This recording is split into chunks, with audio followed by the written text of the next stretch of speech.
What's up guys? In today's video we're going to pick up an order from Bidfta, fix a bike, go to one of the weirdest skate parks of all time, and talk about my friend who felt like he was being kicked out of his own local skate park because he just didn't seem to fit in and feel like it was the same park he grew up in. He also felt bullied or harassed, and I know a lot of you guys feel like that. So if you guys watch the channel, you'll know this is not my first time here at this particular skate park, but you'll see we've got a little bank to bank to bank to manual pad with a rail in the middle for some reason, to bank and staircase with a rail. Probably still not gonna skate this rail. We didn't skate it last time I was here. I actually really like this park. It says send it up there, but that's not why I like it. I like this park because there's never anyone here. No matter what time you come, there's two people that skate in this town. One boy, one girl, and they come later on in the evening. You might see those two, but they're really nice. Easy to get along with. And this is a really interesting skate park. It was built by the girl's grandfather, and you kind of have to drive to the dog park and then just drive through the grass to get up here, or you can come the other way from downtown and just drive through the grass. But yeah, got a little shade for your car. So what I like about this park is it's really mellow. So these banks, they don't hurt your knees, they don't hurt your joints when you roll up them. You can do kickflip to fakie and stuff like that. Whoever made these banks knew they wanted them to be smooth. They wanted them to be easy to skate for beginners. And yeah, they're not too jarring. The manual pad's good. I like having two banks with a manual pad in the middle. I'm going to show some clips from the last time I was here because I'm really sore today. I'm also going to show some clips from yesterday when I went to LaGrange Skate Park because that's why I'm sore. I skated for a long time, several hours that day. I almost get kind of like an eerie feeling in this town. It is so quiet everywhere I go. It's like the kind of town you would see in some kind of movie, like the beginning of a movie or a TV series or something. There's some strange things that probably go on behind the scenes, but it's just so peaceful. Like, it's a relaxing town. So I'm gonna go ahead and read some stuff that my friend wrote on Facebook because I thought I have a YouTube audience that can really connect with this. I have a lot of older guys that follow me on YouTube, so let's go through this. This is probably the last footage y'all gonna see of me skating Woodland Skate Park. Since I gave my life to God and sobered up, the new generation of Woodland skaters have made it known to me on several occasions that I am not welcome there, which I finally accepted. I am 38. It's time to step away from this place. Woodland ain't and it will never be the same place that I grew up to love and call home.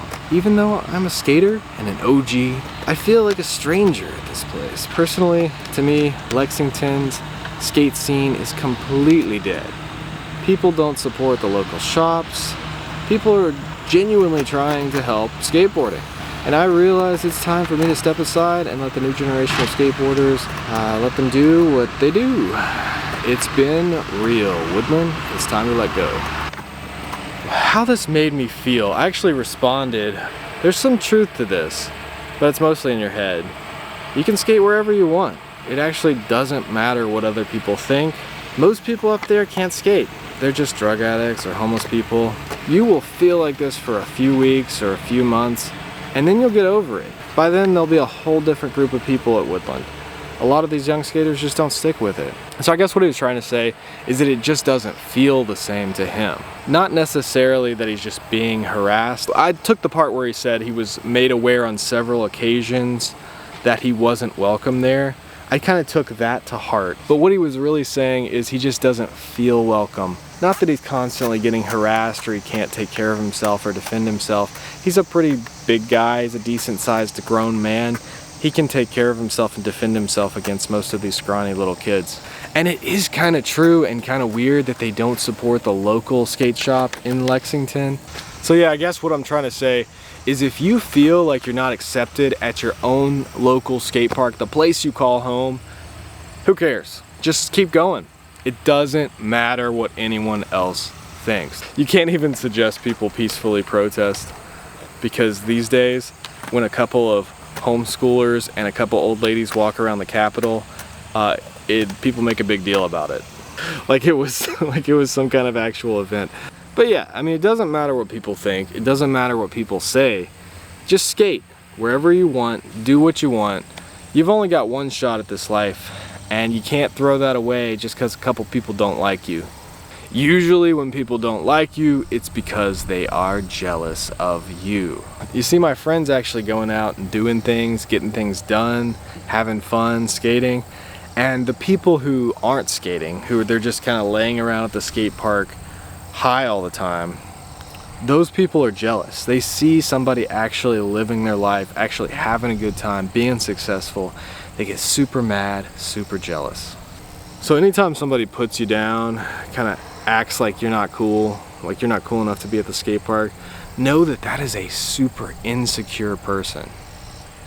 I talk to a lot of people, different skate parks, different places, and there are so many people that are extremely insecure right now. So yeah, just be yourself, do whatever you want, but not something evil, not something wrong, you know what I mean? I'm not talking about doing something evil or doing something wrong, stay away from that stuff, but skate wherever you want. Be as creative as you want. If you want to wear full pads, wear full pads. Don't be afraid of what other people think. This rail's interesting because it's light enough you can lift it up and move it wherever you want. You can put it down the bank, you can put it down the ledge, or just on flat. And there is enough flat ground here that you could play a game of skate, especially over here. This is a hemp factory, not even joking. So this is the second park that I'm going to be kind of talking about in this video. So here's the thing. If you're going to make a really bad quarter pipe, make it small.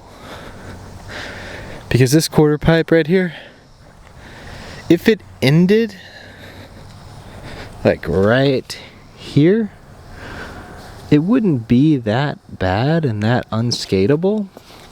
But the fact that it goes up just a little bit farther, it really is kind of unskateable. It's super mellow to super steep.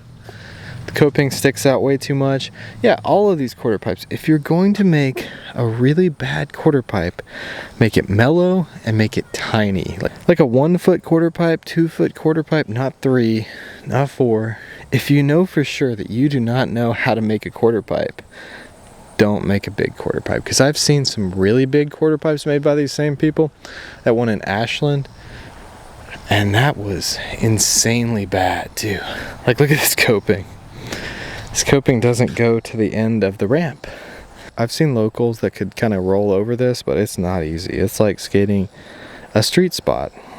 But if it had ended right there before the part that goes straight up, or if it just mellowed out like a lot, you need a lot more flat here. I know the wide angle lens makes it look bigger than it is, and it also makes it look mellower. It's super steep and really no flat in between the ramps.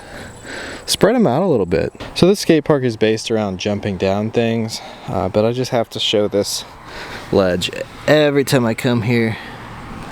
It's just so sad. This is not bad. People could skate this. The rail's not bad. It's a little low. It's a little steep. So the reason I had to come here again is I had to go to that Bidfta place. So it was really close to here. So yeah, this would not be a bad quarter pipe if it was maybe half as tall. I would really like this park actually. This one is definitely better than the ones over on the other side. These are the newer ones. They kind of modeled these after the OC ramp. They used to have a wooden OC ramp here, which was so much better. It was way more comfortable.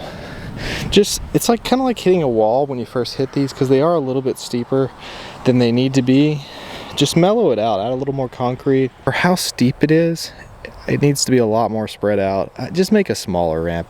If you guys ever make another skate park, make like a 1 foot ramp with coping like this. That would be kind of fun, but make it really mellow. So here you can see what it looks like from up here.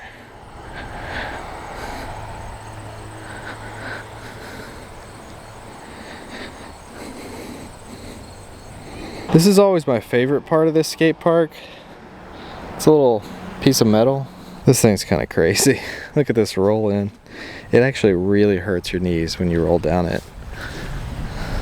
It's, please don't make any more skate parks, you guys. Please, please, look at this. Look at this coping. There's some kind of really sticky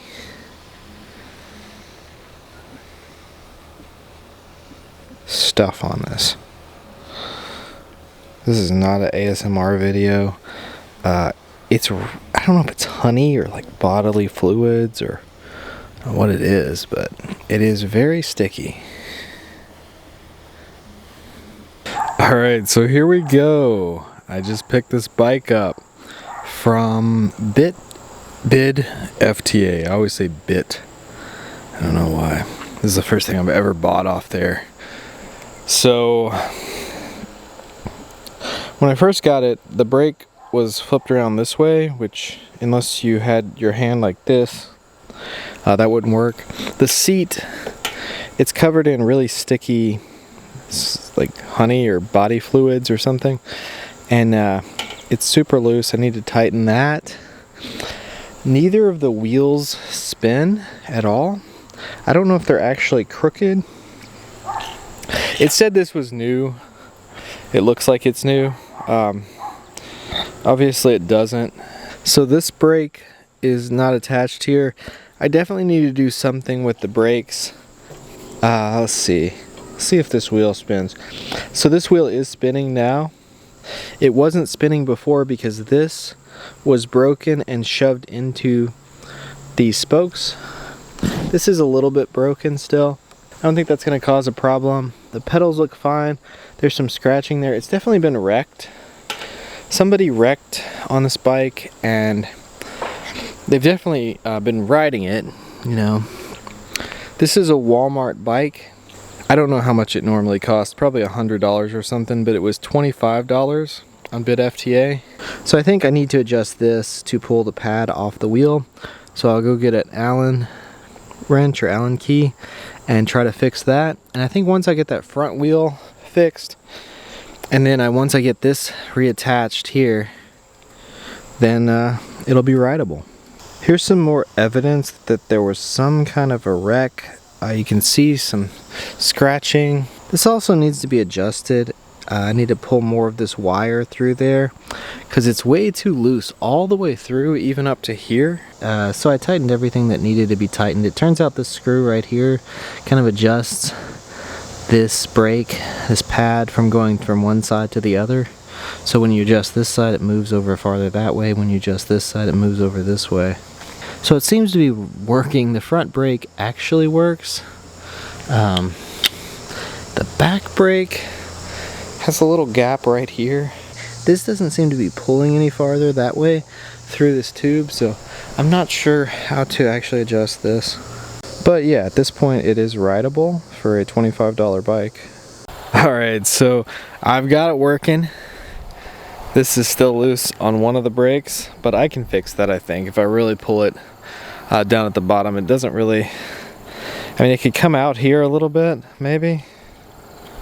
Let's pull it out a little bit here. Oh, that's about as far as that's gonna go. And then you turn this part, but that's not gonna really do it. You really gotta pull that cord through more down there. That's still a little loose. So yeah, I'm gonna ride it. So I rode it around a little bit. I kind of hate it. I kind of wish I didn't waste my money. $25 on a bike. I definitely wouldn't spend $100 on this bike. Blows my mind that people spend $100 on a bike because you're just gonna break it. You know, you're gonna be spending $100 a week on a bike, especially from Walmart. I mean, then there's people that spend $1,000 on a bike from some specialty bike store, and those people. So yeah, Kent bikes, I would not suggest them. I mean, it rides good. It rides decent for $25. I don't like bike seats. I don't like sitting on them. And this one's so high, you kind of almost have to sit on it, or it has to interact with you in some way. I always rode BMX bikes as a kid, but I just don't like sitting on a seat. I want to be able to stand up when I'm doing my activities. So yeah, this has been a pretty random video. But if you want to see more videos like this, you can subscribe. Michael Relevant on YouTube. Michael_relevant on Instagram. Something like that on TikTok. Yeah, just scroll through my channel. Check out my other videos. I've got a lot of interesting things like hidden in videos. A lot of random stuff. So dig through some of my channel. See if you can find the gems. There's some little words of wisdom just hidden in the absolute worst places in my videos. So stay tuned for more. Thanks for watching.